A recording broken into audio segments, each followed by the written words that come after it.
Superior pond, superior care, your backyard retreat beyond compare. Minnesota's finest at your call. Your pond stays perfect all year long.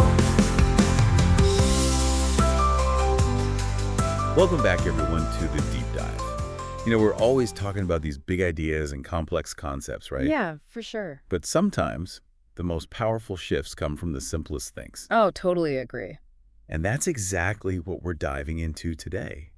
We're going to explore how a water feature, something so seemingly basic, can become your ultimate reading sanctuary. I love this. And actually, it's all inspired by an article you sent over from Superior Ponds, remember? Yeah. And what really struck me was how it highlighted this idea of elevating a solitary pleasure, like reading, by bringing in the sensory experience of water. It's kind of like, why don't we do this more often, Yeah, it's true. It's not something you see every day. And the article, it just paints this incredible picture right from the start. Oh, does it ever? The author talks about their sitting rock by their pond, and you can almost feel it, like the warm sun, the gentle sounds of the waterfall, the koi fish just swimming around. They even talk about dangling their feet in the water with a stack of books and some snacks nearby. Pure bliss, right? A total escape. Exactly. And for everyone listening, just imagine that for a second. Can you think of a more perfect way to get away from it all? I mean, it's so evocative.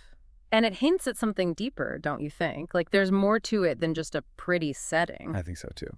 So we're going to dig into exactly why water features and reading seem to have this almost like symbiotic relationship. Okay, let's do it. Let's get into the why.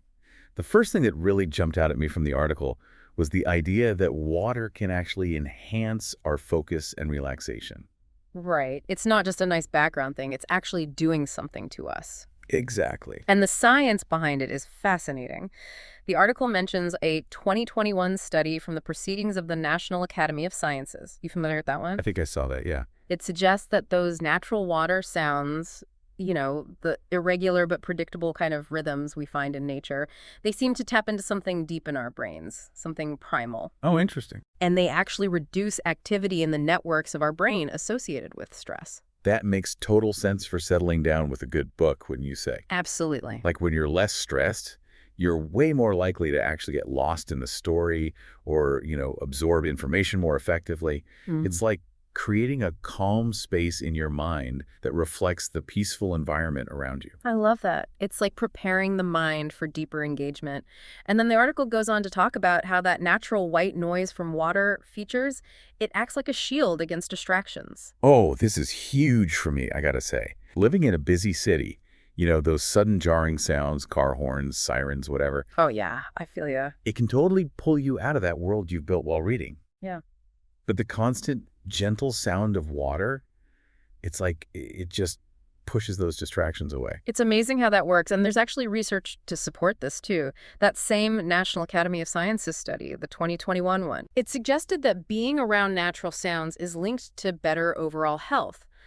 What's really interesting for us is that this consistent ambient sound can actually improve how we process information by masking those unpredictable interruptions. So whether it's a really challenging textbook or just getting lost in a good novel, that water sound can really help you stay focused. Totally. Now, the article also brings up this other really cool point.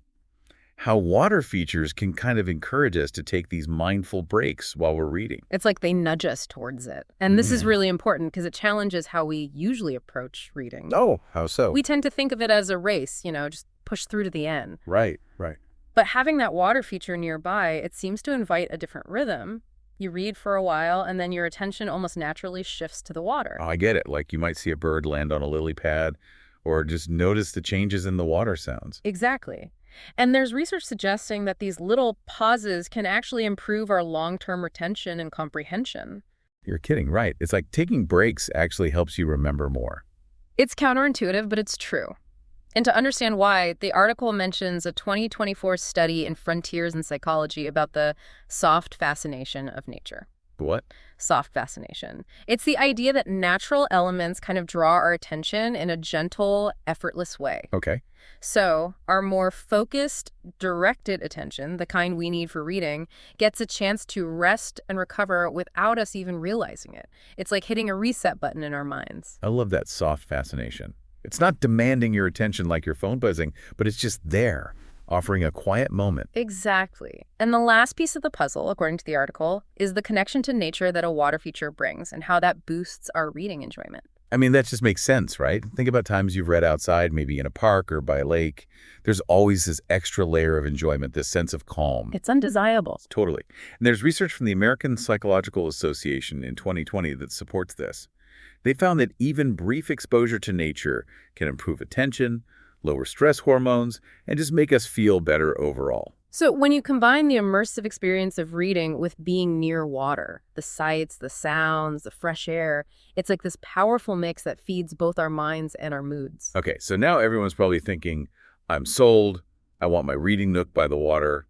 Where do you even start? Right, let's get practical. The article gives some really great advice on actually designing your reading spot around a water feature. Awesome. And the first step, of course, is choosing the right water feature. Okay, makes sense. What's cool is that there are so many options to fit different spaces and styles. Right. The article breaks down some of the main types. Let's hear it. You've got your classic pond with a waterfall, that beautiful mix of movement and stillness, visual beauty, and that soothing sound. The classic, yeah. Then there's the pondless waterfall, which is becoming really popular. It gives you that lovely sound without the commitment of maintaining a whole pond ecosystem. That sounds perfect for some people, I bet. And for those with limited space, like a small patio or balcony, a well-chosen fountain can be the perfect way to bring that water element into your reading area. It's about finding what works for you. Exactly. And one thing the article wisely points out is the importance of low maintenance. Oh, yeah, crucial. They mention how superior ponds really focuses on creating features that are enjoyable without becoming a chore. Because let's be honest, who wants to spend their reading time doing yard work? Exactly. The goal is relaxation and escape. Totally. So once you've picked your water feature, the next step is creating the perfect seating area. This is where you can let your personal style shine. Absolutely. But the article has some good starting points. They talk about Adirondack chairs as a classic option. You can tell the author loves those. Yeah, I can see why. But they also suggest comfortable, weather-resistant lounge chairs or even a sturdy bench. It's all about comfort and durability. Exactly. Yeah. You want something that invites you to relax and settle in for a good, long read, no matter the weather. Yeah, you don't want to be fidgeting around because your chair is uncomfortable. Right. And the article even throws out this cool idea for those with a shallow pond area, putting waterproof chairs right in the water. Whoa, now that's taking it to the next level. Talk about immersive reading. Right. Imagine that on a hot day, just cooling your feet while you read. I love it.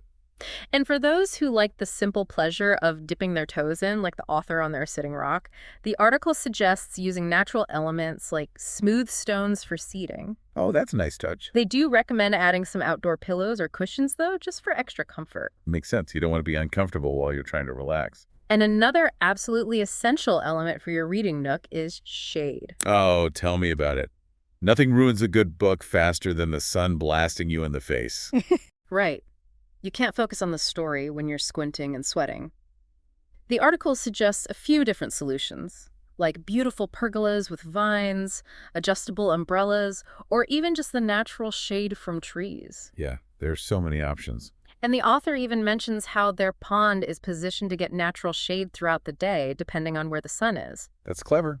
It's all about planning ahead. It makes a huge difference in how comfortable you are. And of course, let's not forget about a spot for your drinks and snacks. Oh, the essentials. You can't have a proper reading session without those. Right. And the article talks about the potential dangers of, accidentally knocking over your drink into the water. Oh, yeah, that's happened to me before.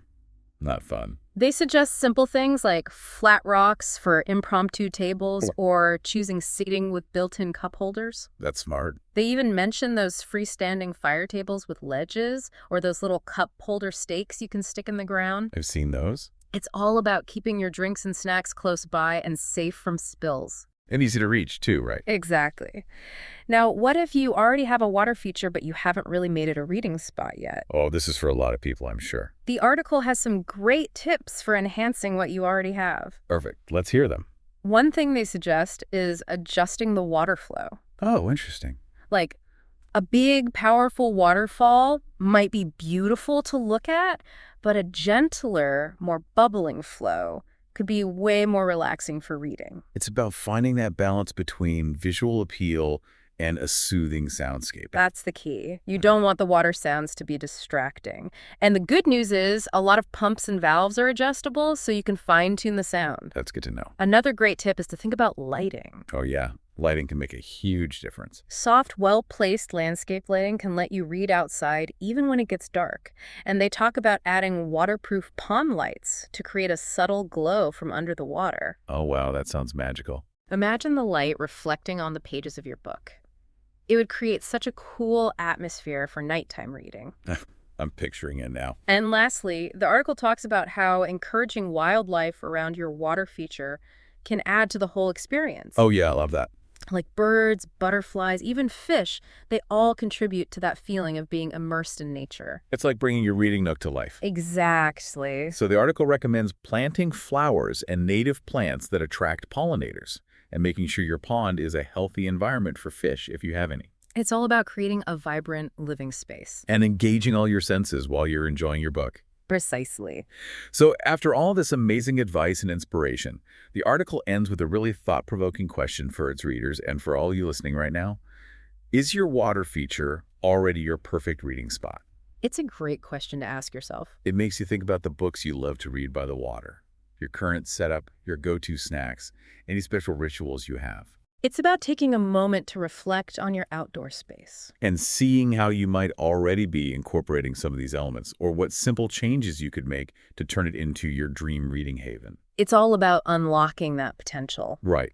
So just to recap, we've talked about choosing the right type of water feature, creating a comfy and practical seating area with shade and a spot for your drinks and snacks, and then how to make an existing water feature even better with lighting, adjusting the water flow, and encouraging wildlife. All of this to create an environment that helps you relax, focus, and just get more enjoyment out of reading. Exactly. So as we wrap up our deep dive into creating the ultimate reading escape with a water feature, I want to leave you with this final thought. Okay, hit us with it. Even if you don't have a big, fancy pond, think about how even a small water element, maybe the tabletop fountain on your balcony or patio, could totally change your reading experience I like that. and give you that daily dose of peace and escape. It's food for thought, for sure. What book would you grab first to enjoy in your newly created reading haven? That's a great question. I'm going to have to think about that one. It's something to ponder, isn't it? Definitely. Thanks for taking us on this deep dive today. Of course, it was my pleasure. Until next time, happy reading, everyone. And may your reading nooks be filled with the soothing sounds of water. Your backyard retreat beyond compare. Minnesota's finest at your call. Your pond stays perfect all year long.